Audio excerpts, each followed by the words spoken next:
পৃথিবীতে একজন মানুষই শুধু জানতেন যে তিনি পৃথিবীতে কতদিন বাঁচবেন, সেটা হচ্ছে সাইয়েদনা আদম আলাইহিস সালাম। ওনাকে বলে দেওয়া হয়েছিল উমরুকা আলফু সানা, তুমি পৃথিবীতে বাঁচবে 1000 বছর। কয় বছর? সাইয়েদনা আদমের সামনে অনেকগুলো রূহ রাখা হলো। সাইয়েদনা আদম বললেন, এরা কারা? আল্লাহ বললেন, এরা হচ্ছে নাসালুক, তোমার বংশধর, পৃথিবীতে তোমার পরে এরা পৃথিবীতে আসবে। সাইয়েদনা আদম বললেন, আল্লাহ ওই যে একটা রূহ দেখা যায়, এটার নাম কি? আল্লাহ বললেন, হাদা ইবনুকা দাউদ, এটা তোমার ছেলে দাউদ, সে দুনিয়াতে নবী হয়ে আসবে, তার ছেলে সুলাইমানও নবী হয়ে আসবে।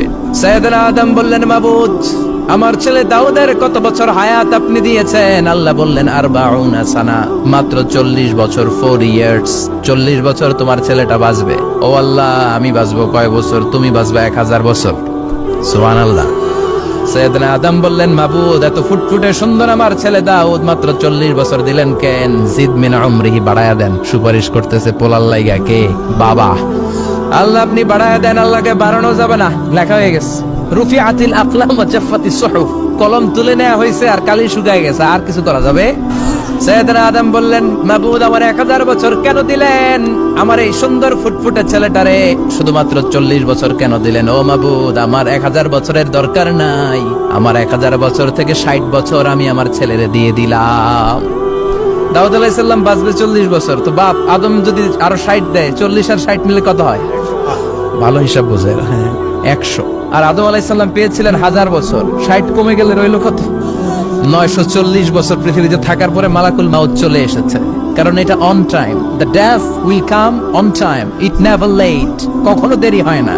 আল্লাহ বললেন, লিকুল্লি উম্মাতিন আজালুন ফাইযা জাআ আজালুহুম লা ইস্তাখিরুনা সাআতান ওয়া লা ইস্তাকদিমুন। মৃত্যুর একটা নির্ধারিত সময় আমি বেঁধে দিয়েছি, অন টাইম, অন টাইমেই চলে আসে, 1 সেকেন্ড আগেও আসবে না, 1 সেকেন্ড পরেও আসবে না। 940 বছর বয়সে মালাকুল মাউত এসে হাজির, এসে বলল, জিতু আন আকবাদা রূহাক, রূহ কবজ করতে আসছি।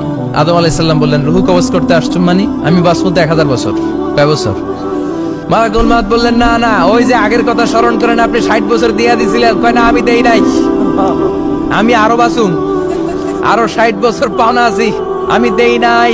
মালাকুল মাউত বললেন, আপনি দিয়েছেন? আদম বলে, দেই নাই। মালাকুল মাউত বলে, আল্লাহ ঘটনা দেখেন, দিয়া কয় দেই নাই। আল্লাহ কয়, থাক, কথা কইস না, আয়া পর। নাসিয়া আদম ফানাসিয়া বানু, ভুলে গেছেন উনি। আমরা ভুলে যাই, আমরা খেয়ে বলছি খাই নাই, নিছিলাম পকেটে, কয় নেই নাই। এরকম ডাকাইত আছে না নাই? নাসিয়া আদম ফানাসিয়া বানু, বিশ্বনবী বললেন, আদম ভুলেছে তো তার সন্তানরাও ভুলে যায়। জাহাদা আদম ফাজাহাদাত যুররিয়াতু, আদম অস্বীকার করেছে, তার সন্তানরাও অস্বীকার করে। সেদিন থেকে আল কিতাব ওয়া শুহুদ, মানে লিখে রাখার সিস্টেম আর সাক্ষীর সিস্টেম চালু হয়েছে। সুবহানাল্লাহ পড়েন। 940 বছর বয়সে মালাকুল মাউত এসে আদম আলাইহিস সালামের রূহ নিতে পারে নাই। উনি 1000 বছর যখন হয়েছে, সাইয়েদনা আদম আলাইহিস সালামের রূহ কবজ করেছে।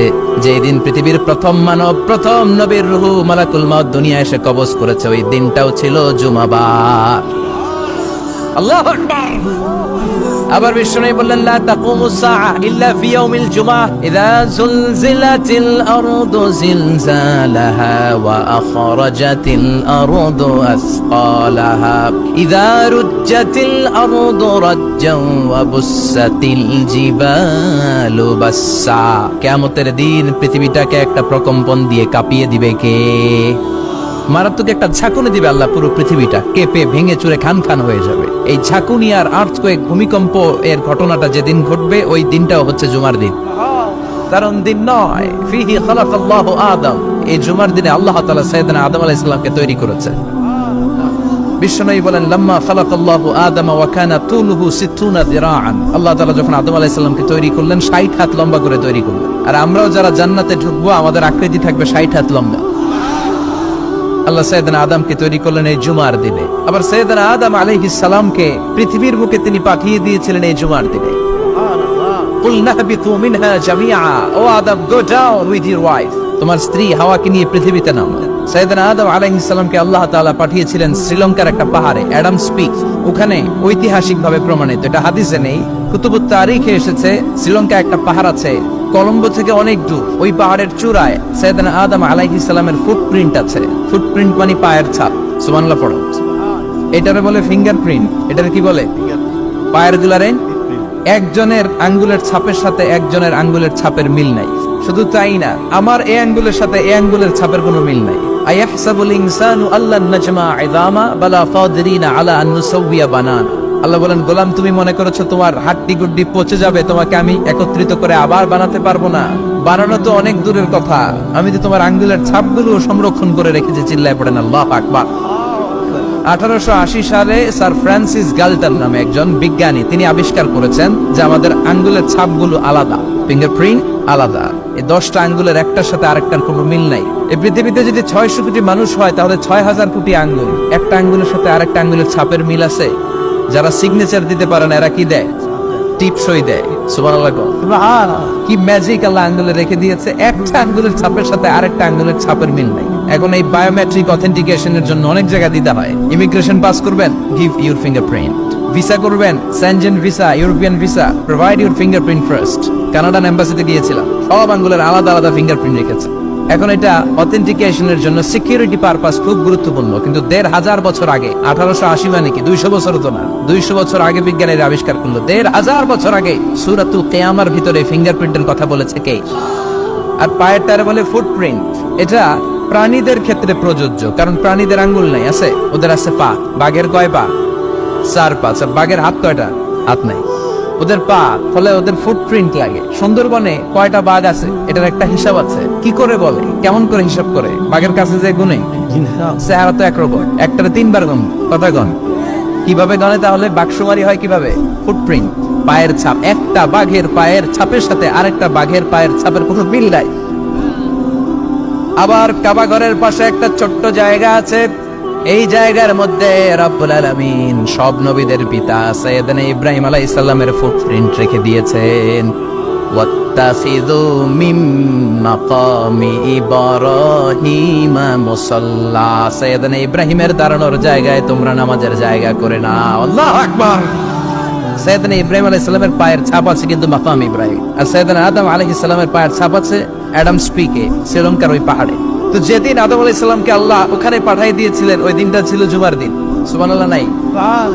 এরপরে সাইয়েদনা আদমকে পাঠানো হলো শ্রীলঙ্কায়, সাইয়্যিদাতুনা হাওয়া আলাইহিস সালামকে পাঠিয়ে দেয়া হলো সৌদি আরবের জেদ্দা শহরে। আরবিতে জেদ্দা বা জাদ্দা মানে দাদি, জেদ্দাতুন বা জাদ্দাতুন মানে কি? দাদি। হাওয়া আলাইহিস সালাম আমাদের সবার দাদি, ঠিক কিনা? ওনার নামে এই শহরের নাম। বছরের পর বছর সাইয়েদনা আদম আলাইহিস সালাম এবং হাওয়া আলাইহিস সালাম আল্লাহর কাছে ক্ষমা চাইলেন, আল্লাহ ভুল করে নিষিদ্ধ গাছের ফল খেয়েছি, তুমি মাফ করে দাও। আল্লাহ বললেন, আদম কয়েকটা কালিমা শিখিয়ে দেব, এই কালিমাগুলোর পরে আমার কাছে দোয়া করো, আমি কবুল করে নিব। আল্লাহু আকবার। আল্লাহ শিখিয়ে দিলেন আর বললেন, আদম পড়ো, রাব্বানা যালামনা আনফুসানা ওয়া ইন লাম তাগফির লানা ওয়া তারহামনা লানাকুনান্না মিনাল খাসিরিন। ও আল্লাহ, জুলুম করেছি নাফসের উপর, ভুল করেছি, অন্যায় করেছি, আপনি যদি ক্ষমা না করে দেন আমরা শেষ হয়ে যাব, আমরা হালাক হয়ে যাব, ক্ষতিগ্রস্তদের মধ্যে শামিল হয়ে যাব, ঠিক কিনা? আল্লাহ সাইয়েদনা আদম আলাইহিস সালামের তওবা কবুল করলেন। ওনার কাজ হচ্ছে তওবা কবুল করা। আমাদের কাজ গুনাহ করা, শয়তানের কাজ ওয়াসওয়াসা দেওয়া, আল্লাহর কাজ খালি মাফ করা। তার মানে আদম সৃষ্টি হলো জুমার দিনে, দুনিয়ায় নামিয়ে দেওয়া হলো জুমার দিনে, তওবা কবুল করে নেওয়া হলো জুমার দিনে, রূহ কবজ করা হলো জুমার দিনে, আবার কিয়ামত সংগঠিত হবে জুমার দিনে। পড়েন সুবহানাল্লাহ। আবার বিশ্বনবী বললেন, আর রমাদান ইলা রমাদান, এক রমজান থেকে আরেক রমজানের মাঝখানে যত গুনাহ হয় মাফ করে কে? তারপরে বিশ্বনবী বললেন, আল উমরাতু ইলা আল উমরা, কেউ যদি একবার উমরা করে পরে আবার করলে 2 উমরার মাঝখানে গুনাহগুলো মাফ করে দেয় কে?